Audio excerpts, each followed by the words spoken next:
You want to understand where the next big money wave is coming from?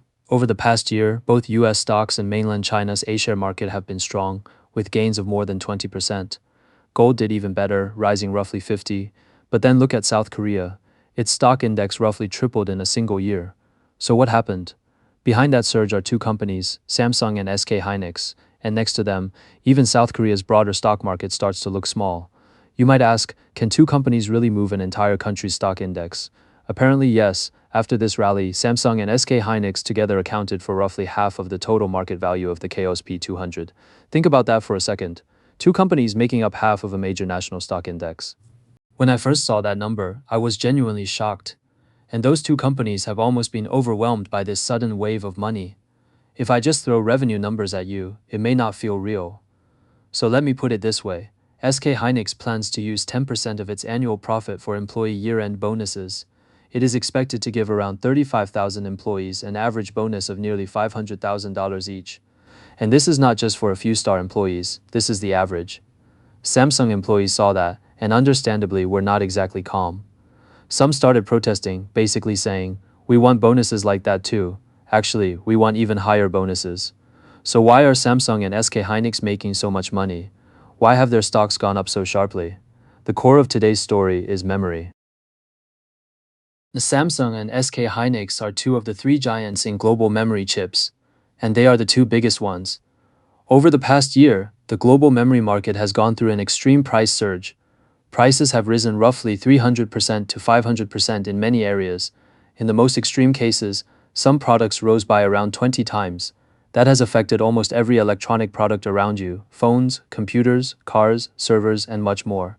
So what is going on? The basic logic is pretty simple. AI demand for memory exploded. That demand squeezed the production capacity for other types of memory. Supply became tight. Prices went up. Naturally, Samsung and SK Hynix made a fortune. But behind that simple explanation, there is a much deeper business story. How did memory become dominated by South Korean companies? Why are memory prices so volatile? And what exactly does AI have to do with memory?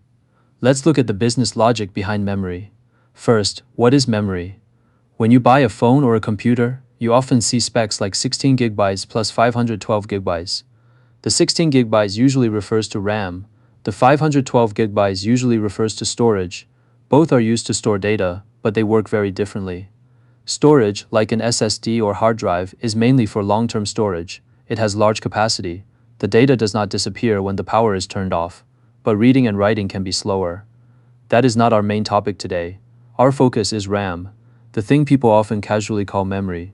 RAM is temporary storage. Once the power is off, the data disappears. But its big advantage is speed. It is a bit like short-term memory in your brain. For example, you receive a verification code, 367482. You remember it for a moment, type it in, and 1 minute later you may already have forgotten it. That is roughly what RAM does. Short-term memory. The word RAM may sound a bit technical, but it is the standard industry category. So today I may use RAM and memory somewhat interchangeably. The explanation will not be academically perfect, but the goal is to make it easy to understand. In the beginning, memory was almost an American business. Intel launched the first commercial DRAM in 1970. After that, companies like Texas Instruments, AMD, Motorola, and others entered the field. Then Japan changed the entire industry. In the 1980s, Japan's electronics industry rose quickly. NEC, Toshiba, Hitachi, Fujitsu, and Mitsubishi all entered the DRAM market. Let's call them Japan's 5 DRAM champions.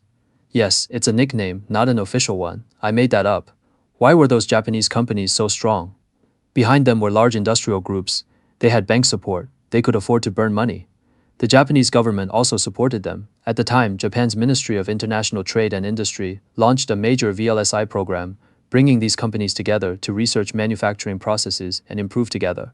The government also provided strong subsidies, so in the 1980s, these Japanese companies quickly took over the global market. They invested heavily in research and capacity expansion. Their yields improved. Their prices came down. Their costs fell to a level American companies could not match. By 1985, Japan's big DRAM players had taken about 80% of the global DRAM market. Intel looked at that and basically said, "Why keep fighting?" So Intel pulled back and DRAM became dominated by Japan. But Japan did not get to enjoy that position for very long, because then South Korea arrived. In 1983, Samsung founder Lee Byung-chul made his famous Tokyo Declaration, announcing that Samsung would fully enter semiconductors, including DRAM. Soon after, Hyundai Electronics and LG Semicon also entered the market. South Korea's corporate structure was similar to Japan's. Japan had keiretsu-style industrial groups. South Korea had chaebol. They had money, and they also had implicit government support. So South Korea learned from Japan's playbook: expand even when losing money, invest against the cycle, and when prices fell, build even more capacity. But South Korean chaebol were even more aggressive than Japanese corporate groups. Why? Because management wanted to keep control of their companies. They were reluctant to raise equity financing. They did not want to dilute ownership, so they borrowed aggressively.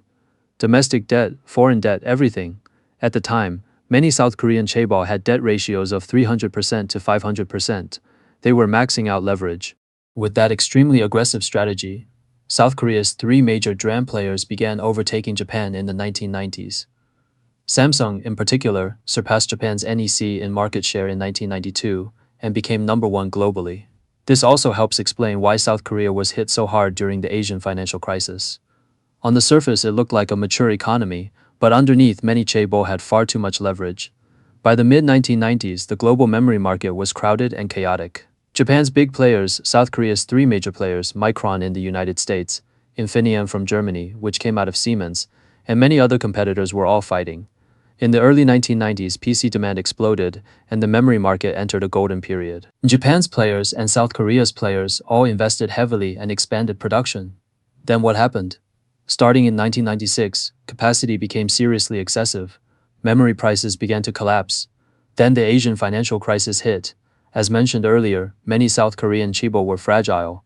Once the shock came, companies started failing. In December 1997, South Korea applied to the IMF for a $58 billion emergency loan.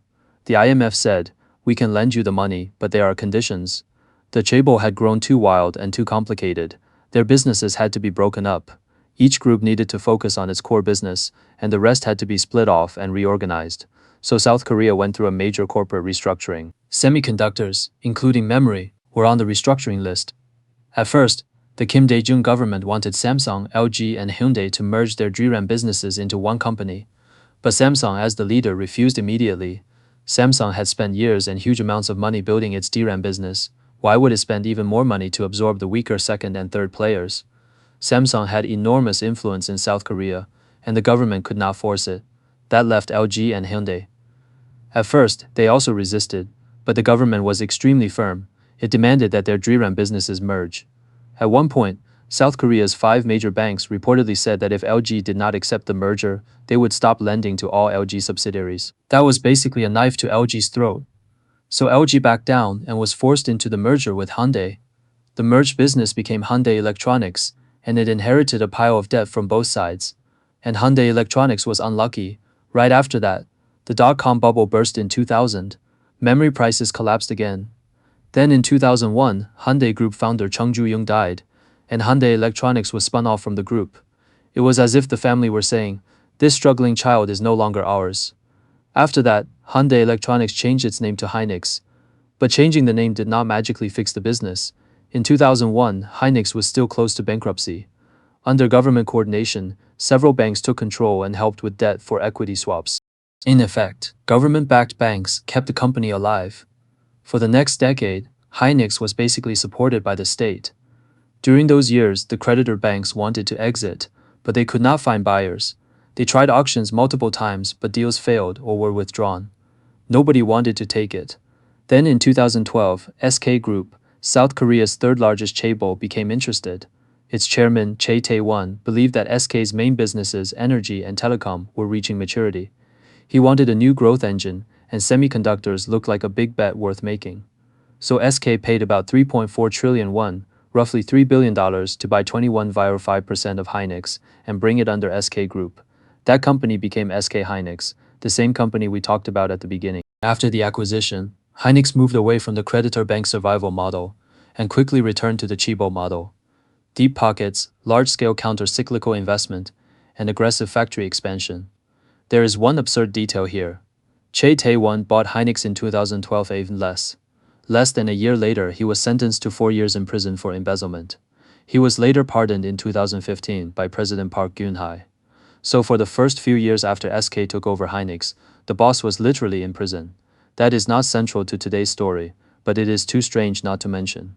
In any case, by that point, South Korea's memory industry had basically stabilized into a two-giant structure, Samsung and SK Hynix. Japan went through a similar consolidation. From 1996 onward, Japan's memory companies were losing a lot of money. After the financial crisis, the government also pushed them to consolidate. NEC and Hitachi spun off their memory businesses and merged them into Elpida. Later, Mitsubishi's memory business was also merged in. Toshiba and Fujitsu exited. In other words, Japan's former DRAM champions were reorganized into one national champion, Elpida. But just like in Korea, merging companies and changing names did not automatically solve the problem. Elpida continued to struggle. After the 2008 financial crisis, the Japanese government injected 140 billion yen, roughly $1.5 billion, and took an equity stake just to keep it alive. But after the crisis, Japanese and South Korean companies faced one major difference: exchange rates. When the financial crisis hit, capital left South Korea and the won fell sharply. Japan was different. The yen was treated as a safe haven currency and kept rising for years. And when the yen rises, exporters suffer. So after the financial crisis, Elpida was hit much harder than South Korean companies. As the yen continued to strengthen against the dollar, the debt-heavy Elpida finally could not hold on. In 2012, it filed for bankruptcy protection in the Tokyo District Court. At the time, it was the largest manufacturing bankruptcy in Japanese history. Of course, bankruptcy protection did not mean the factories were torn down. Elpida was later acquired by Micron and became part of the American company. That marked the formal exit of Japanese companies from their former dominance of the global memory market. Looking back at the development of the memory industry, it was never just about products and demand. This industry also needs support behind it: capital market support and government policy support. Now let's return to the memory market. During the industry shakeout in the early 2000s, many other global players either went bankrupt or merged. Qimonda, which had been spun out of Siemens, also went bankrupt and was liquidated. The industry shrank from more than 20 companies to 3 major players: Samsung, SK Hynix, and Micron. From 2012 to 2022, the industry still went through major booms and busts, but the basic structure stayed stable around these 3 companies. In 2022, Samsung was the largest player in the global DRAM market, with roughly 43% share. SK Hynix had about 29%, and Micron had about 22%. For many years, SK Hynix was always under Samsung's shadow. It wanted a way to overtake the leader, so what could it do? It had to focus on areas Samsung either did not want to prioritize or did not consider important enough. One of those areas was HBM, or high bandwidth memory. This is very important because HBM later became a core technology for AI chips. So by the early 2010s, memory had gone through a brutal global shakeout. What started as an American industry became a Japanese stronghold, then a South Korean battleground, and finally an oligopoly controlled by 3 giants: Samsung, SK Hynix, and Micron. But inside that oligopoly, SK Hynix still had a problem. Samsung was bigger, richer, and more powerful. If Hynix wanted to catch up, it needed to make a different kind of bet. That bet was HBM, high bandwidth memory.